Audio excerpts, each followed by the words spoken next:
You're listening to the Options Insider Radio Network. For more quality options programs, visit www.theoptionsinsider.com or search for Options Insider Radio Network in your podcast provider of choice. Listeners can also access all of our programming through our mobile app, available in iTunes and on Google Play.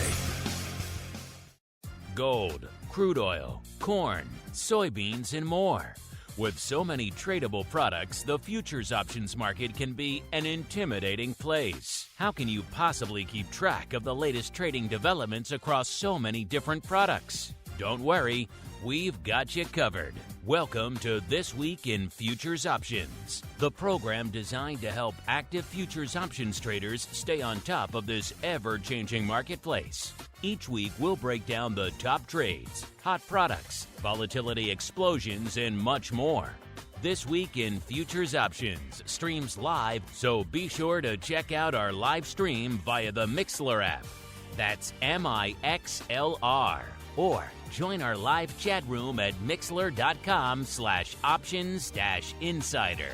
Whether you're an experienced veteran or a newcomer looking to separate the wheat from the lean hogs, This Week in Futures Options has the information you can't find anywhere else. This Week in Futures Options is brought to you by CME Group, the world's leading and most diverse futures and options exchange. For more information and educational resources about futures options at CME Group, visit cmegroup.com/options. And now, get ready to break down the latest futures options trading activity. It's time for This Week in Futures Options. All right, everybody, that music means it is Thursday. It is 1:30 p.m. Central. It is 2:30 p.m. Eastern. Do you know what's popping off in the world of futures options? Well, you tuned in to the right place. Let's find out together, shall we? Because it's time once again for TWIFO This Week in Futures Options. My name, of course, Mark Longo from theoptionsinsider.com. Reminding you, wherever you listen to this show, make sure you're subscribed to the full network. That'll get you over a dozen shows coming at you these days, listeners. Just about every facet of the options and derivatives world, carved up in some capacity. Vol, crypto, futures, futures options. You get the idea out there, listeners. And of course, if you want to go deep, you want to go dark, theoptionsinsider.com/pro. Awesome deep dive into Russell's latest research on unusual activity. Does it work? Does it not work? Which strategies are most effective? Which ones are least effective? A lot of surprises in there. Not available to the public, but it is available to our pro folks, theoptionsinsider.com/pro, to get your hands on that, as well as all sorts of other pro Q&As, nearly 200 of those there. Options oddities, a couple hundred of those as well. Giveaways, live streams, all sorts of fun. Fantasy football, you name it. Theoptionsinsider.com/pro is the place to go to learn more. As we learn who's joining us on the old CME Group hot seat this week, I'm pleased to welcome back our old friend. We should just set aside his own hot seat. He gets his own special chair because he's Dan the Man Gramza from Gramza Capital Management. Dan, welcome back to TWIFO, sir. Thank you very much, sir. Great to be with you, Mark. Look forward to exploring these markets together. I have bad news for you, sir. I tried right before the show to go get you dantheman.com again, and unfortunately it was not available. Someone is still squatting on that, so we'll have to see what we can do outside of the show. But I'm excited. Looks like our live chat is excited. Let's get down to business, Dan. It is time for the Movers and Shakers Report. It's time to find out what's rallying on the light side and falling to the dark side at CME Group this week. It's time for the Movers and Shakers Report. All right, everybody, to the world of moving and shaking we go. If you follow us on Twitter, you can see this report for yourselves. We do tweet it out. It's one of the free premium reports we make available to you folks out there because we like you. And if you did see this report, you'd see that it's a mostly red week. I'd say we're leaning 70-30 red over green, even though it's a tight battle for the number one percentage mover. But there is the light side taking it this week, the largest percentage mover. Can you guess what it is? I'll let you mull that over as I turn the microphone over to Mr. Dan. Dan, do you think you have a little moving and shaking in you for the folks this week? You betcha. All right, Sure. sir. I love your cheerful response. Well, so you start wherever you want. What are you feeling? Light side, dark side, wherever you like, sir. Well, let's see. Let's start to the dark side. And if we look at that sorted bits that we have here, number 5, Nikkei yen down 2.41%, soybeans down 2.63%, which I think makes sense. Oats down 2.64%.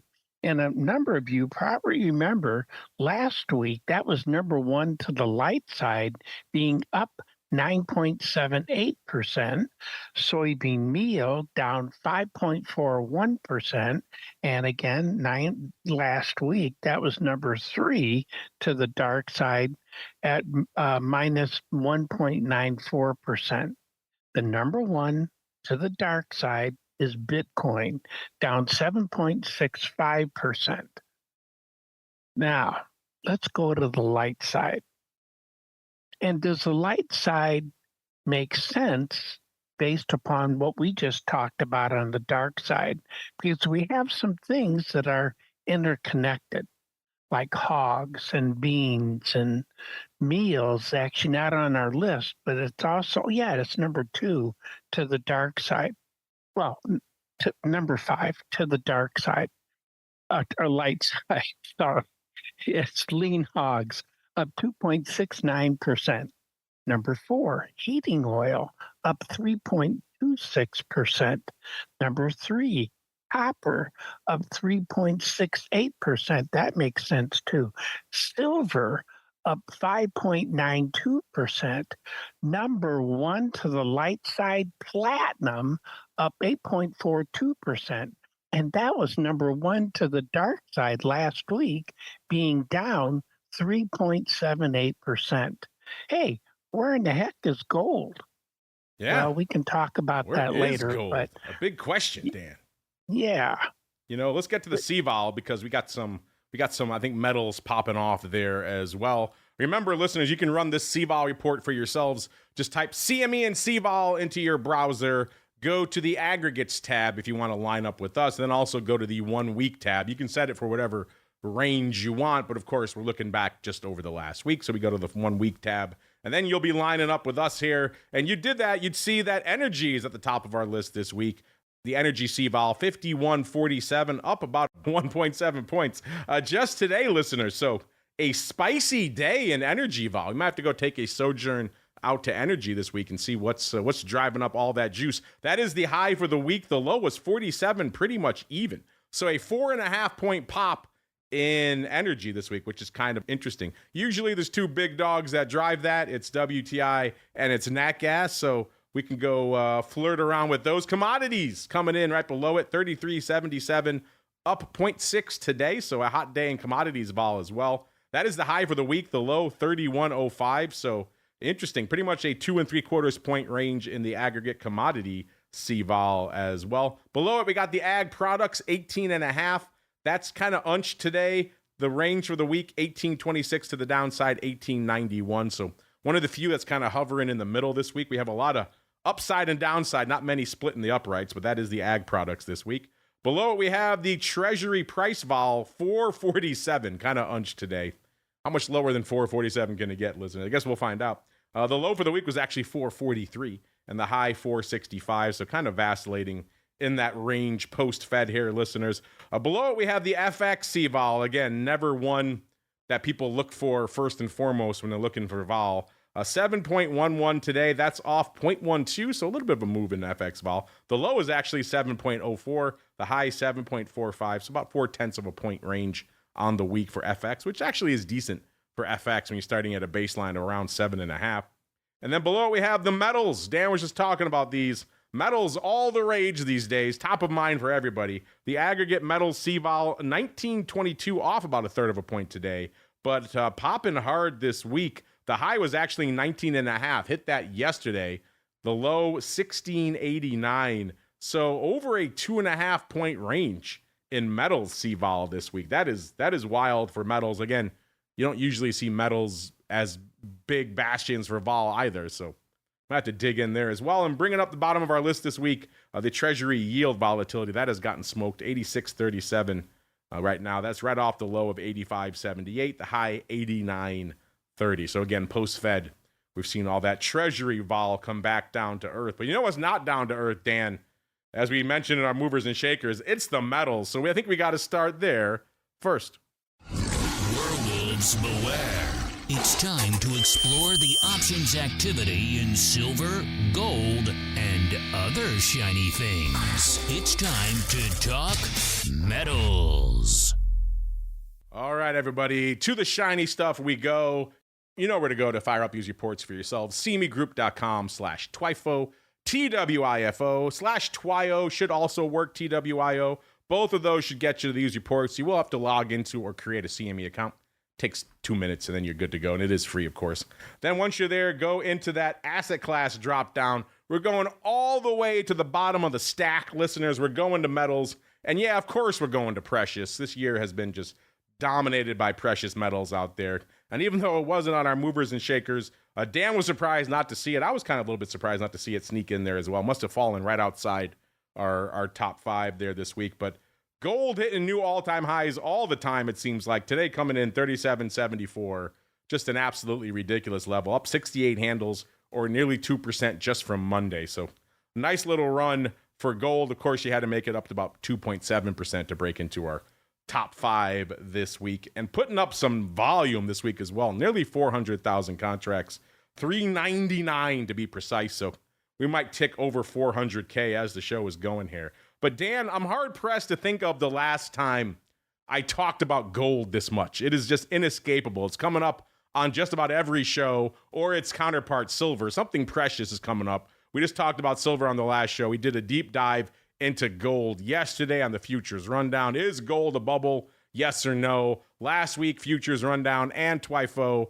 We had Carly and other guests talking about all things gold out there as well. There's been a lot of back and forth, Dan, on what the hell is going on with gold. Some people thought the Fed might have killed gold. We got some new all-time highs after that, so maybe that says no. Where do you stand on gold right now, sir? Are you buying what gold is selling? Are you buying these new all-time highs? Or do you think gold is maybe in for a rough ride ahead, sir? Well, I think gold is behaving along with the market expectations of what gold should be doing. I mean, let's think about it. Gold is a barometer of risk, a barometer of uncertainty, a barometer of geopolitical events. It's also a barometer of the U.S. dollar. And if we think about U.S. dollar, we want to think about where does that fit in? A weaker U.S. dollar? Well, capital has a tendency to flow towards gold. What's interesting, and so I think gold is doing what gold should do. Is this the top in gold? I don't think so. As long as these uncertainties sit out there and gold is now behaving like the market expects it to behave, it'll stop when it's ready to stop. What's interesting to me is that from a structural point of view, it's bullish. It's got a bullish bias to this market. It made a new high 2 days ago or 3 days ago. What's interesting is after that new high, yesterday it was down. Today it's holding its own. It's in a sideways mood. It's waiting for the PCE coming out on Friday. That's the way it's behaving. Bullish bias in a neutral situation today. If the PCE comes out in a positive way for gold, then I'd look for new highs. You'd want to see a close above 38.30. That would be an indicator that buyers are here. If we close in that range, it means people are willing to hold on to gold going into the weekend. A very positive sign for that market. And along with it, and if we think about over the years, Mark, silver also is doing what silver has done in the past. And that is when it comes to the shiny stuff, it has a tendency to lead. And that's what we're seeing. For example, what I just said we'd want to see in gold, we're seeing it today in silver. Technically, silver is in an uptrend from a technical point of view with today's, well, it's almost closing time. But if we finish where we are right now, around 45.18 or so, that's technically in an uptrend and it's leading the way in terms of volatility. So it's kind of leading what we're seeing there in gold, but not unusual. The bias is still for a move to the upside. And what you'd want to see for tomorrow, if indeed we get something favorable for it, is to close above 45.82 going into the weekend. If we get that, ooh, it says something about the confidence in that market going over the weekend. And has all the geopolitical uncertainty that's out there, has that gone away? No, not really. Is inflation a big issue right now? Because that could be a driver for silver and gold. No, not really. The US dollar is a bit stronger, and that should be a little taming for the precious metals, but we're not seeing it reflected there either. So I don't see a top until we start seeing evidence that sellers are here. And right now, we really don't have that for either one of those markets. So follow through. I'm looking for a stronger close on Friday to show us that there's some confidence going into the weekend. And then the first 2 days of next week, Monday and Tuesday, are going to be important. Can we maintain that? Now, if we get strong closes on Friday, don't look for a big day up on Monday. Monday could be catch my breath kind of day. So there you look for a smaller range and kind of a sideways move. Tuesday, you'd want it to ignite those afterburners again and continue higher. So that's where I kind of see, gold and silver marching to the same bullish drum right now. I think a lot of people are catching their breath in gold right now, Dan. It's exhausting, all this upside. It must be so hard to be a gold bull right now. You're just exhausted, Dan, from collecting all of these profits. It's a very interesting market, and it's, people expect gold to respond like we were talking about under certain economic conditions or geopolitical uncertainty. It's that supposed to be that refuge that people go to. And that's what we're seeing, I believe. But it doesn't always do that. Speaking of that refuge and sentiment, Dan, that's kind of something we've been debating right now. In fact, we were just debating yesterday on Futures Show, where we have VIX kind of hanging out, showing a little bit, I won't say complacency, just ticked up to a 17. So getting mildly spicy. I wouldn't even call it habanero. It would be like a spicy sauce at like a Taco Bell kind of thing. But then we have gold screaming that the world is falling down around our ears, hitting new all-time highs every day. So this is something we're debating. Might be our question of the week next week. What do you think is the more accurate sentiment / anxiety metric right now, Dan? Gold or the VIX? Ooh, I like that one, Mark. I don't know, because they both have their place. I think the VIX is doing, again, what the VIX should be doing. It shouldn't be going nutso to the upside, I don't think. Even a sideways move here for the VIX would make sense. And I think gold and silver, these precious metals, they're marching to the beat, I think, of a different drum. I know we look for an interrelationship here. And if VIX backs off, you'd expect that to fuel some of the upside in gold and silver. That would be the general thought on that, right? But I don't know if it has to be the case that can continue to fuel the upside in these two markets. They're moving higher because people want to buy them. And that's also a factor that's built in here. In our economy, our labor market, things aren't unstable. So to see VIX even back off a bit wouldn't be surprising.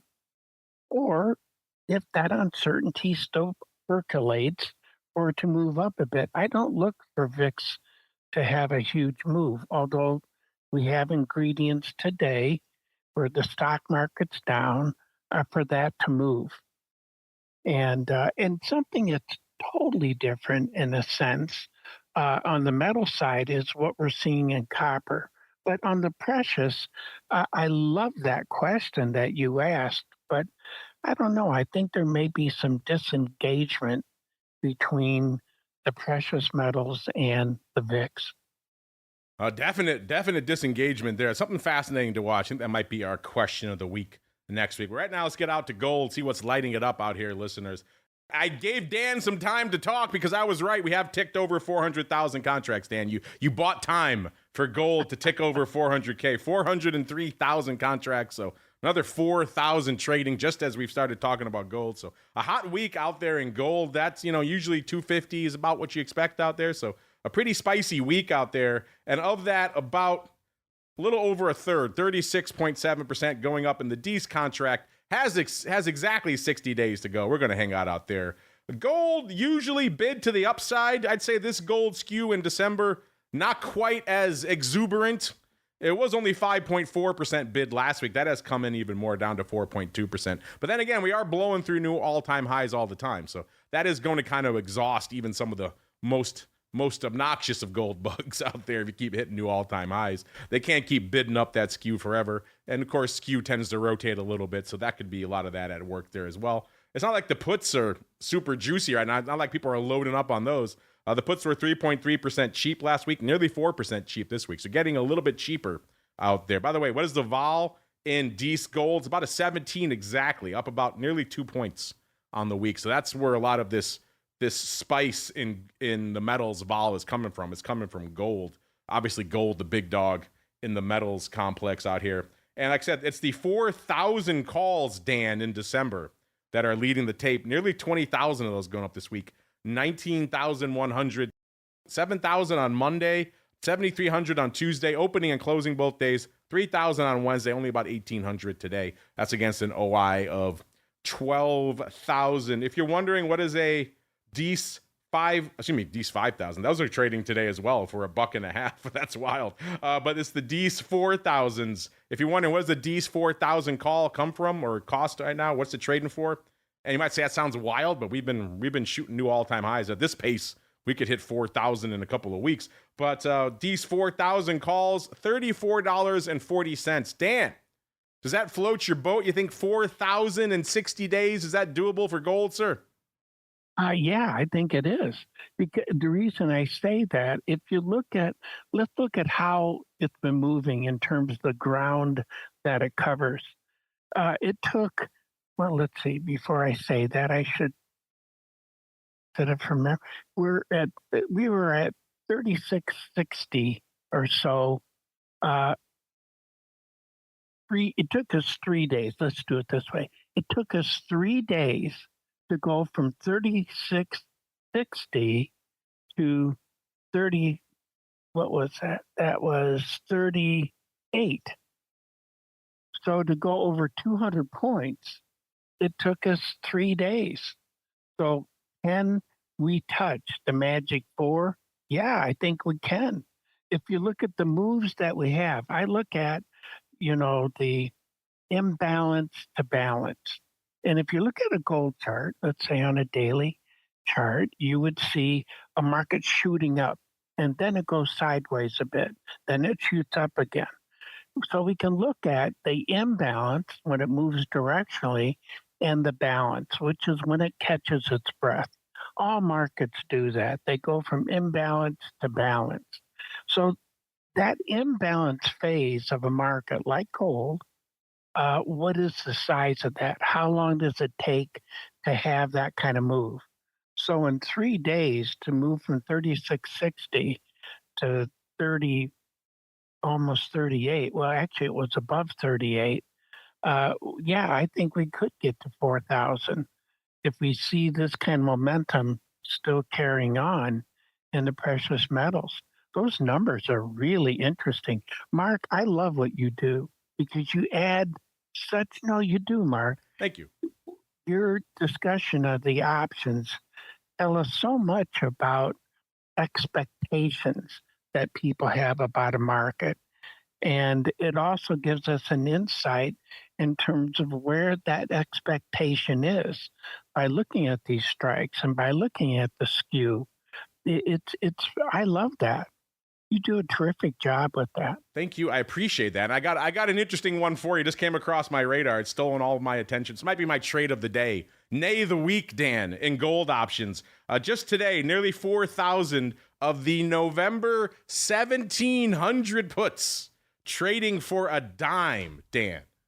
So I'm stunned that there's a dime to be had for those. So I think most people would buy gold right now at 1,700. So sold to you for a dime. It's a free dime if you like gold, listeners, I guess is what I'm telling you out there. 4,000 of those bad boys going up today. I don't see a ratio or anything else. Looks like they were just going up straight up. So I kind of love that weirdo stuff that sneaks in every now and then, Dan. And I guess if you want to pick up a free dime, listeners, through November, or buy gold at a half price discount.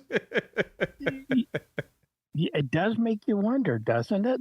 And who made the market? I find that interesting. I can't imagine there's still a dime bid. But hey, go fishing if you want, listeners. As we keep on rolling really quickly, we did mention it in the movers and shakers. I just want to touch on it because it's not usually the most volume explosive name. But that said, platinum up nearly 8.5% this week. It's our number one best performing asset in the futures market this year. We just talked about in the futures rundown yesterday. Top of our year-to-date leaderboard. So just tearing it up. Also tearing it up on the volume front. This used to be a not quite trade by appointment product, but pretty darn close. We were excited when it put up about 5,000 contracts a week or two ago. Putting up nearly 11,000 contracts today. So continuing to grow. By the way, platinum right now hanging out nearly 1570, that front future, 1569.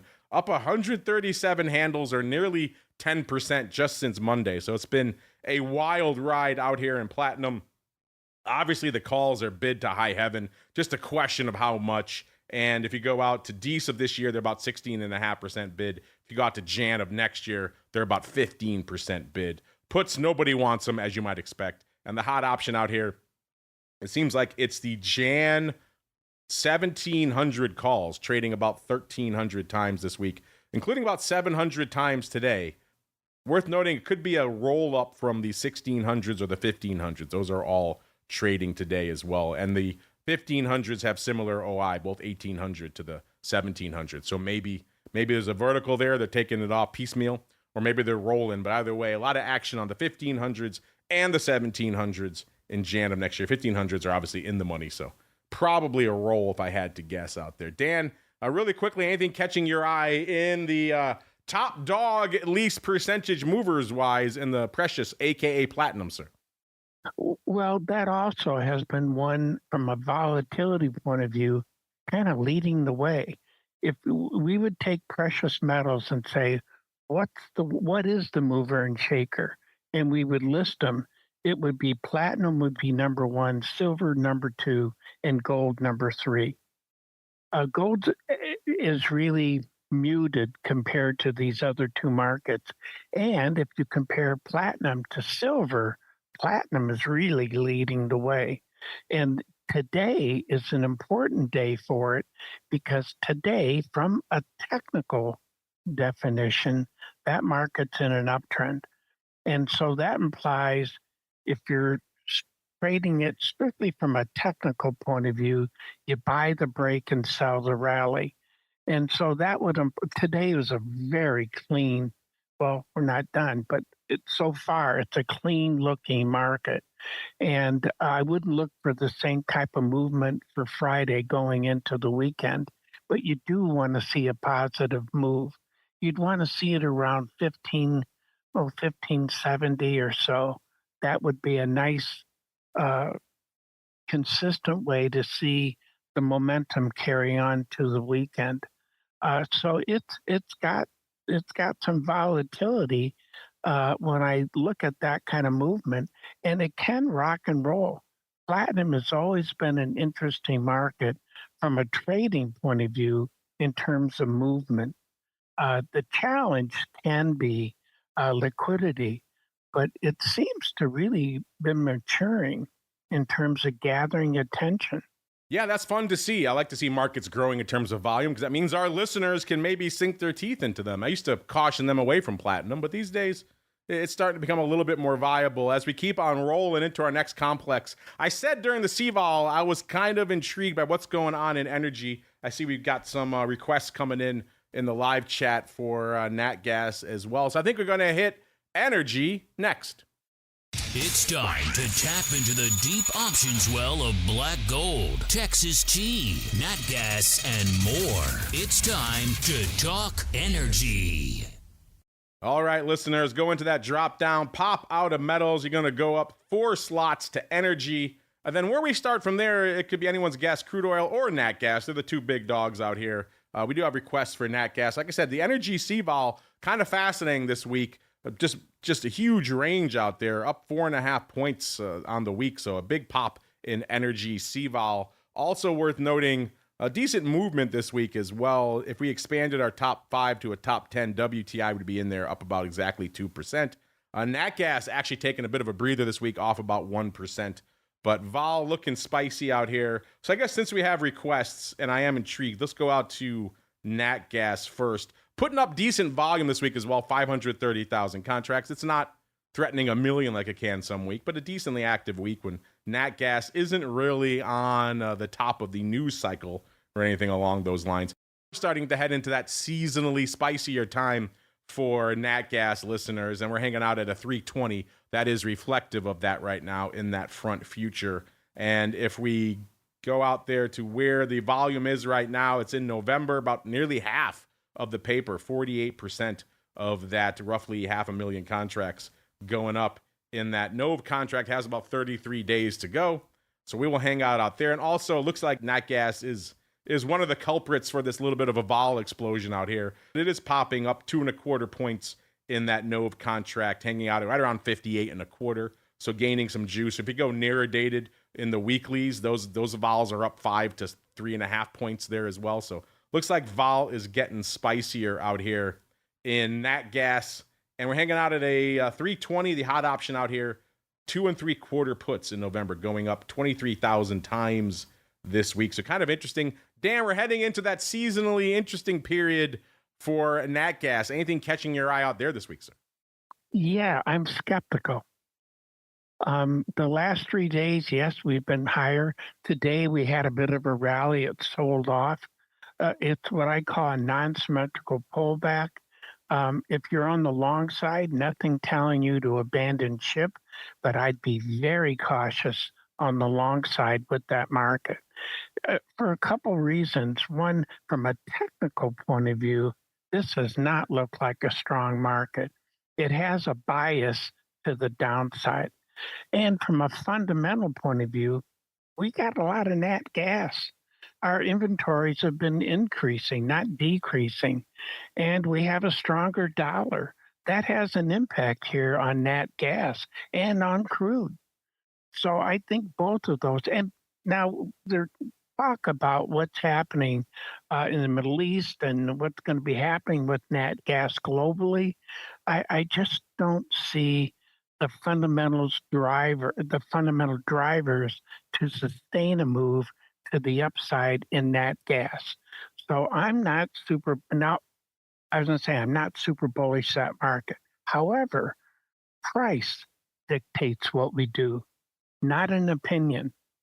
What puts money in our pocket and takes money out of our pocket is price movement. And so is our nat gas prices higher today than they were yesterday? Yes. But I think it's important to look at how we made those new highs. And that's just not a confident market to me. So I'm leery of further movement to the upside, and I'd look for it to even cool off a little bit going into the weekend. You don't want to see this tomorrow trading below, especially closing below 290. By the way, if it does close below 290, then Monday and Tuesday even into Wednesday, are going to be critical for a longer-term move in nat gas.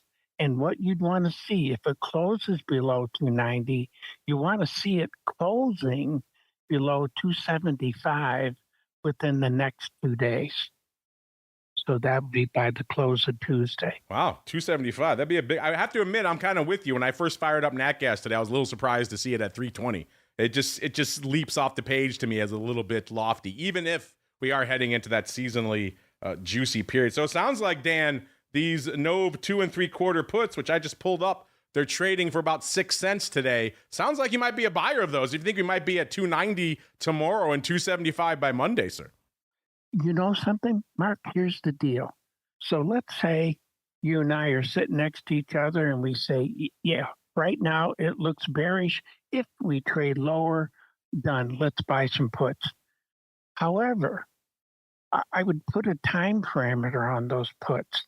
We're buying it because the expectation is that we're going to trade below 275 within the next 2 to 3 days at the most. If it doesn't do that, then I'm in a hope trade. And I'd just soon give it the big adios and stand aside because we're not getting the trade that we're setting up. The strategy was that we trade below 275 within the next 2 or 3 days. If it doesn't do that, I don't want it. But would I be willing to do it if it would give us that setup? Yes.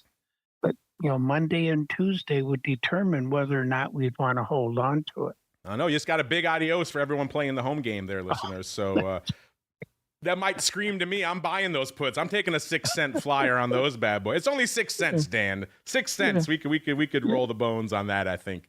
Especially if we're getting there by tomorrow. Wow. 275 by tomorrow or Monday. That'd be a big downside move in NatGas. In which case they're underpricing this vol a little bit as well. Vol shy of 60 in NatGas just seems too cheap to me, Dan. It just seems like it wants to go higher. We've seen NatGas obviously much higher, threatening triple digits. So 58 vol in Nove, or maybe if you think that's not enough time for you listeners and you want a little bit more downside, how about the 2 half puts in December? Now, worth noting, the D's futures hanging out at a 380, so a big chasm between the Nove and D's on the futures from about 60 cents. So that makes these 2 half puts trading about 20,000 times this week seem maybe a little bit wilder, maybe a bit of a bridge too far on those. Let me see really quickly. I don't know if I have prices on these. I have Nove 2 1/4 puts, but I don't have prices on the D's 2 halves. But yeah, wild stuff out here, Dan. Looks like if you think, listeners, if you think that could come to fruition, if you think NatGas could fall out of bed, then maybe a 6 cent nibble on the 2 3/4 puts might be your huckleberry. Let me look really quickly because I said we're hanging out in energy. Let's do a quick sojourn into crude. It was up about 2% this week, right outside our movers and shakers. And also looks like crude contributing to this kind of sea vol, I won't say explosion, but dramatic firming up that's going on in energy sea vol right now, because crude vol is up across the board. And it's up a pretty sizable. So maybe explosion may not be the worst word to use for it. We've been saying for a while, this crude vol hanging out, in the below 30 just seems kind of cheap as well. Maybe be a little bit judicious if you're trying to hit bids, and maybe it's time to buy some. I think Carly was saying that on the show not too long ago as well, that vol may be a little too cheap to sell. Maybe you want to nibble on some long premium. That vol getting spicier this week, popping about 5 to 6 points in a lot of that front term structure. So if we're looking at where November, that's where the 42% of the flow is going up this week. By the way, about 500,000 contracts exactly going up in WTI this week. So a decently active week. And looks like the vol in November is hanging out at about a 32, up about 5 1/4 points. So getting a little bit spicier out there. The calls were 5.3% bid. This week, that's all gone. By the way, crude popping this week, nearly 3 handles, or about 4.5% since Monday, hanging out in that 65 1/4 range on that front future. So obviously that's accounting for some of that vol and some of that skew coming back to earth. Dan, anything catching your eye in the land of crude as we're back at that psychologically important 65 level, sir? Well, that is an important level for a lot of people in terms of how it's looking. And if you look at the most recent highs that we had, this is now beyond that. I guess when I look at it technically, it's getting a decent close if it stays the momentum to the upside. It broke earlier and then it rallied, and it leaves what I call a false sense of security. So, would I want to be long this market? Yes. And that started out about 3 days ago. Uh, we had around $63. I think that was a nice buy level, but I'm I'm skeptical of this market also. Again, we have a stronger dollar. We don't have any issues with supply. We do have geopolitical uncertainty. We have Iraq now talking about there could be more production online globally. So, do we have a shortage to drive this market? No indication that we have it. Do we see buyers coming in? Yes. Did they buy the break? Yes. Is it giving us a decent close? Yes. If we're long, should we abandon ship? No. So, but I'm still skeptical. A little bit like with nat gas. Again, if you're long, stay long, but we don't want to see it below $64. And we could do the same type of setup if it trades below $64 on Friday, which means we're not seeing confidence going into the weekend. And the next major level that we'd look at would be $62, about $2 away.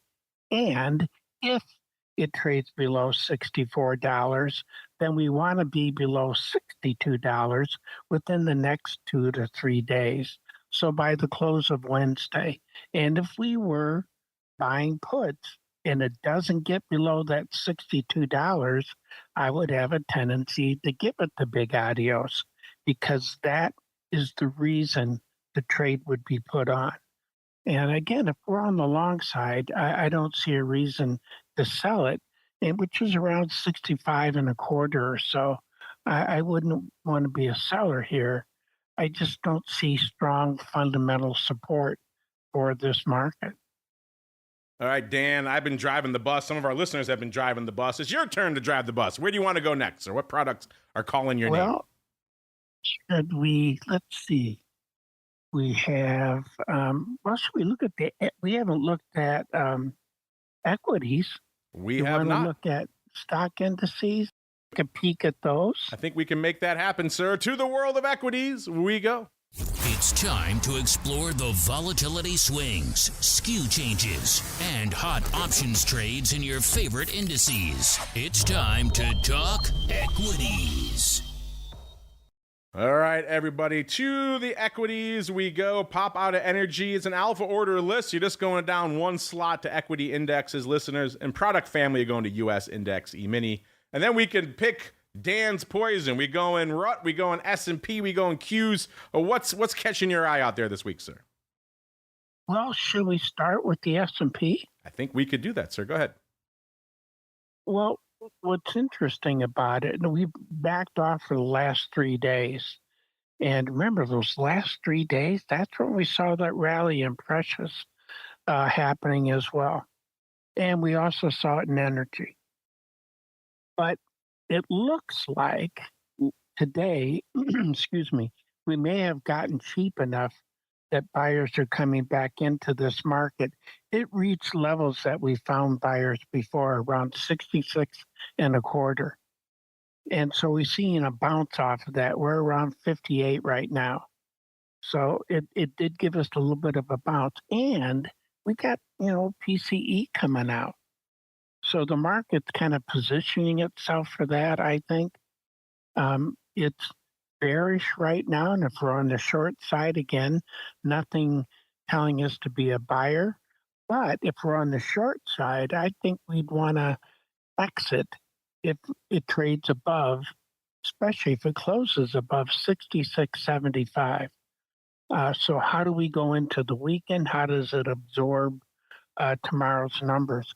The other part of this is, the stock market is forward thinking. And so we give it data And it says, well, okay, that's historical data. Tell me going forward, am I going to get paid my dividend?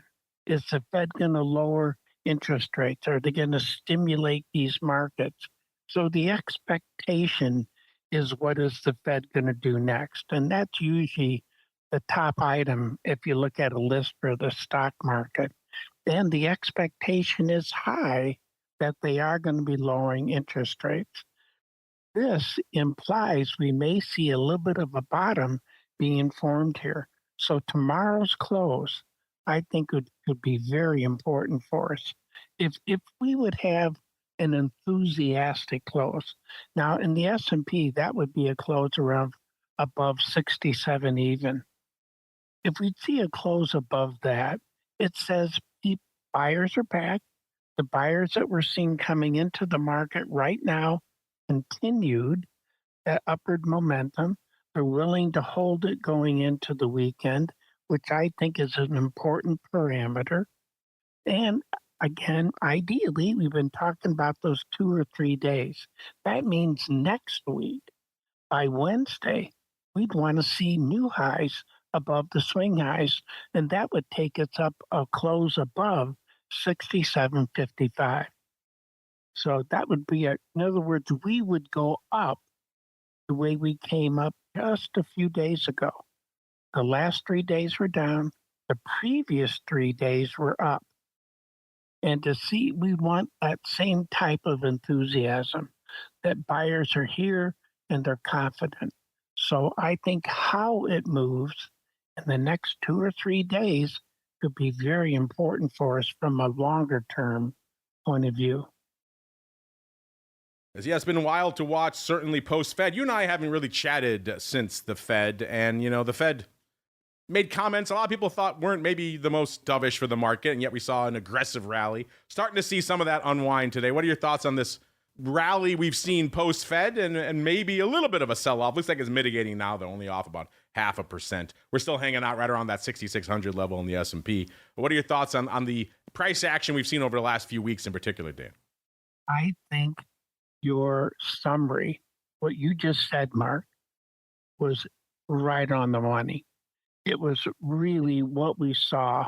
We saw a market saying, okay, the Fed's going to cooperate, and we think interest rates are going to come down, stimulate the marketplace, cost go down. And so, yes, I thought that was the market reaction. We didn't have anything super bearish to drive the market lower over the last 3 days, really. So I don't see that being sustainable to the downside. I do not look for a down day tomorrow, depending on how that number comes out. An inside day, excuse me, that wouldn't be surprising. But what we'd want to see is enthusiasm. The same that we saw in the rally, we'd want to see that return. Then you're going to have a symmetrical market move. And so I think it has that potential. And your comments on how it's responded to the Fed, I think it's right on money. That's what we have seen.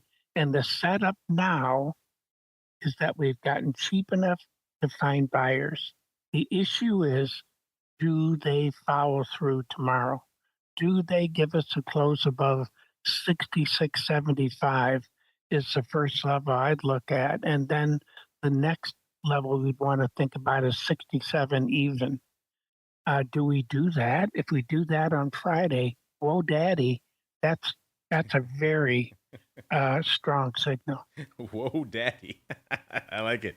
It's a whoa, daddy market here, Dan. Yeah, it would be. Well, interesting. Looking at the options volume, it's always a challenge, listeners, to find the signal in the 0 day and just put bombing nonsense that goes up in the E-mini every week. 2.8 million contracts on the tape this week. So obviously another active day. Seems like the hot contract out here, obviously is 0 day driving a lot of the flow. 66 half puts, which are obviously flirting with danger today, going up about 27,000 times this week. Looks like about 21,000 of that today. So a lot of 66 half puts changing hands in the E-mini today. As you might expect, 0 days all the range. As we're flirting with that strike, moving away from it, you're going to see a lot of play on both sides of that. So not exactly surprising stuff in the near date. It also have 66.35s expiring today, going up about 14,000 times.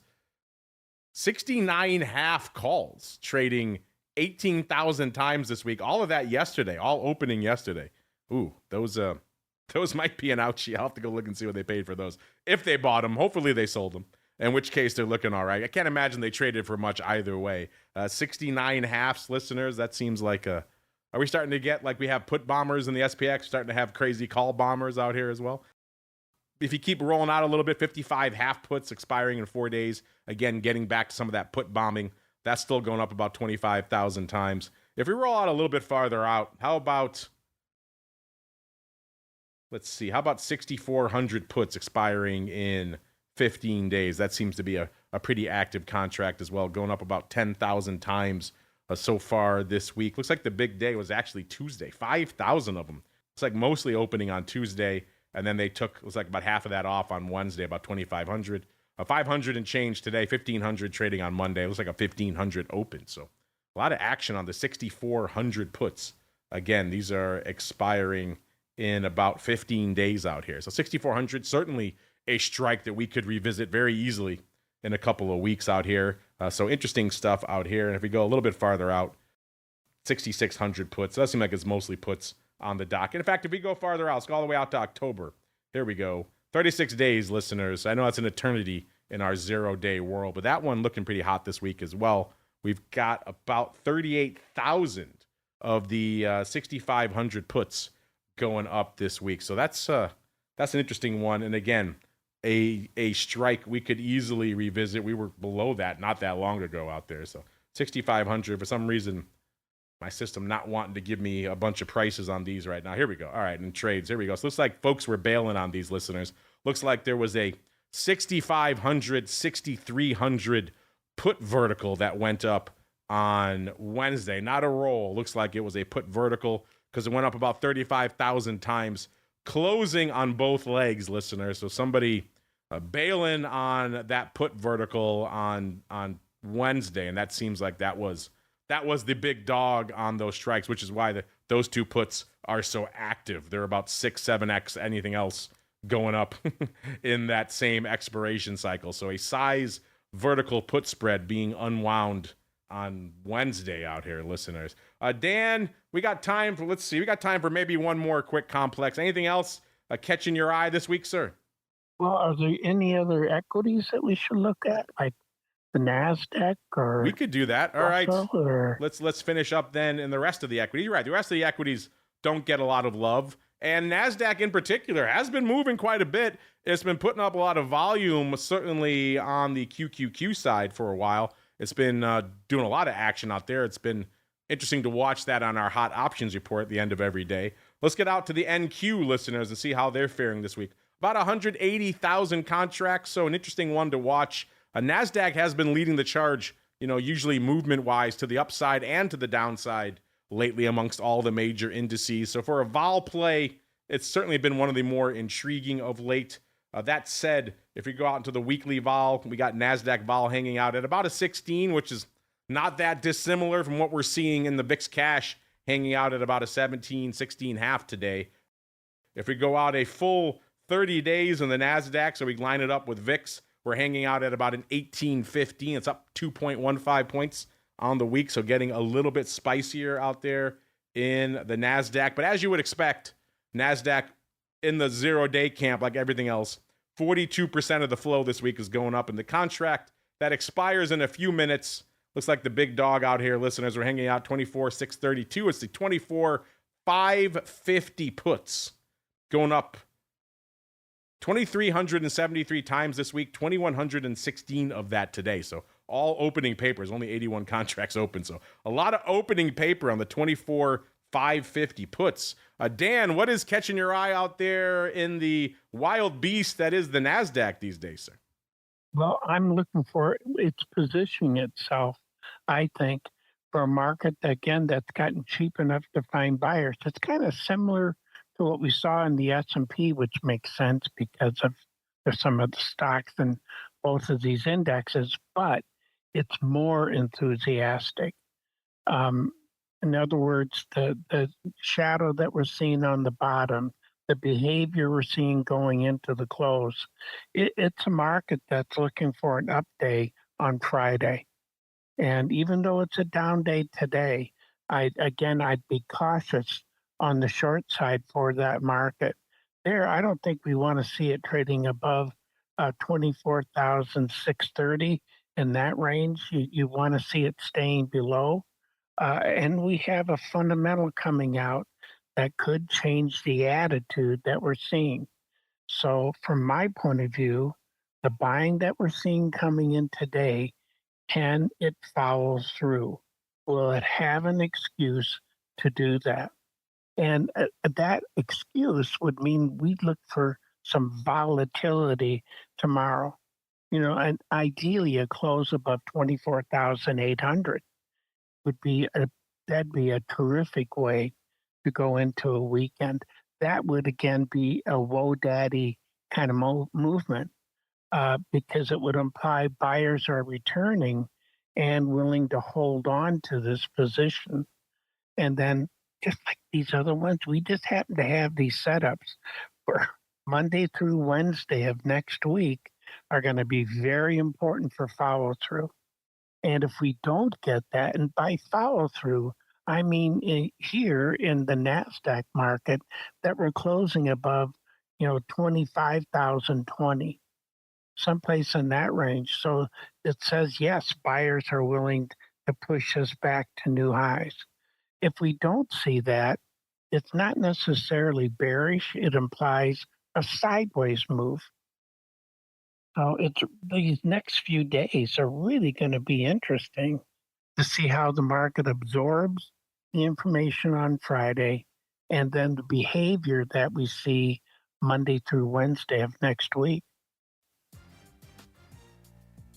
I like that, Dan. It's a whoa daddy market. I like it. That might be vying with the big adios for your favorite catchphrase here on the show, sir. Well, that music means we've come to the end, Dan, of another whoa daddy show here on TWIFO. But before we go, if there's any other nuggets you wanted to mention to the folks or any other little markets that are catching your eye really quickly that we didn't have time to chat about, now is the time, sirs. The floor is yours. Thank you. Well, the dollar weakness that we're seeing right now, I think does make sense. And I'm sorry, the dollar strength. I was thinking of those currencies. The dollar strength, I think, makes sense. But be careful because it may not be long-lived. But I'm looking for further strengthening in the dollar in that regard. I think the interest rate markets could easily back off a little bit more as yields increase a bit because of some of the uncertainty that we're seeing out there. And Bitcoin, that's a market here that we're finding sellers where people are expecting that rally. The bias for Bitcoin is for a move to the upside. But right now, buyers are not showing up in Bitcoin. That is certainly one to watch there, listeners. And Dan, if they want to watch any cool videos about all of these big adioses and whoa daddy markets, where should they go? What should they do? Well, they could go to dangramza.com. It's a website that I have that looks at 22 markets. There's a free video, and you can go back 10 years of videos to say, okay, what was he doing? What was he showing? And there are red and green lines, which represent buy and sell levels. If it's solid, it means it's active. If it's a dashed line, it means that's something that happened prior in the week. And every Monday we start over again. But you can go back and say, all right, what was he showing for levels? And then you can see how these lines changed over time. So if you've never looked at futures, it may be a place to start to get a feel for how these things move. And that gives you a visual picture, and you may be thinking, son of a gun, maybe there are some opportunities in the futures markets. And I think it's a reference that you might want to consider. There you go, listeners. Check it out. Dan Gramza, Gramza.com is the place to go.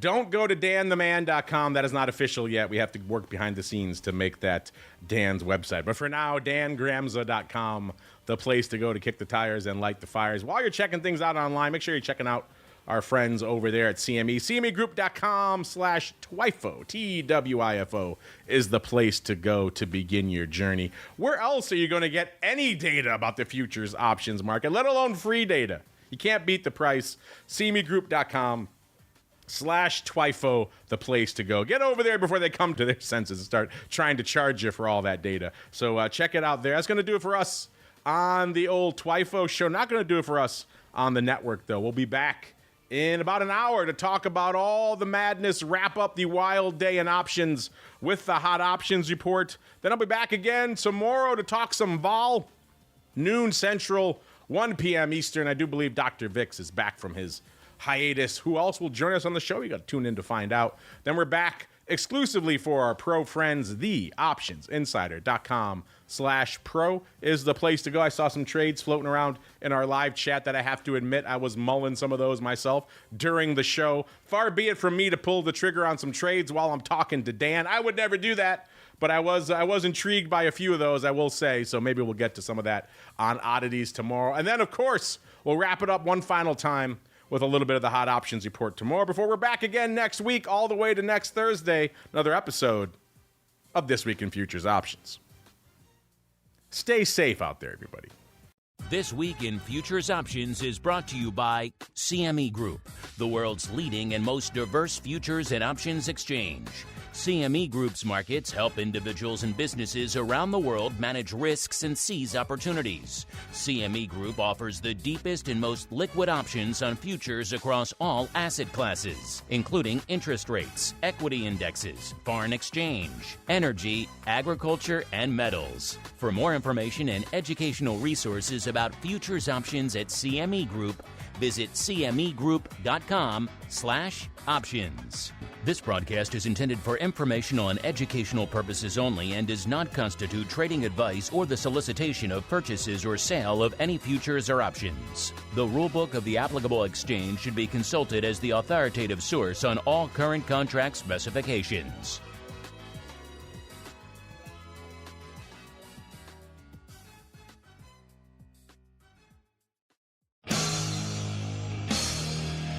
You're listening to the Options Insider Radio Network. For more quality options programs, visit www.theoptionsinsider.com or search for Options Insider Radio Network in your podcast provider of choice. Listeners can also access all of our programming through our mobile app, available in iTunes and on Google Play.